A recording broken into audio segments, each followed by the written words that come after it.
В Якутске 12-летний подросток попал под колеса машины. ДТП произошло накануне в центре столицы. Автомобиль УАЗ наехал на велосипедиста. Репортаж Саргаланы Захаровой.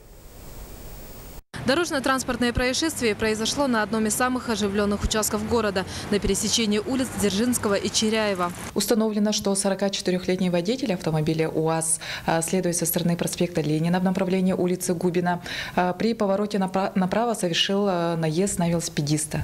В результате ДТП ребенок получил закрытый перелом стопы. Водитель ехал со стороны площади Орджоникидзе и, пропустив пешеходов, продолжил движение в сторону улицы Чиряева.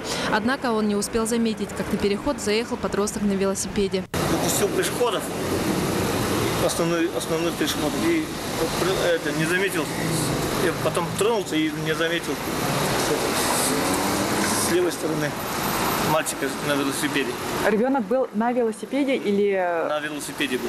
Ехал, то есть, да? Ехал на велосипеде. Отметим, что немногие велосипедисты знают, что согласно правилам дорожного движения велосипедист обязан спешиться перед переходом улицы. А несовершеннолетние от 7 до 14 лет должны ездить только в специально отведенных местах или по пешеходной зоне. Несоблюдение этих правил и послужило причиной этого дорожно-транспортного происшествия.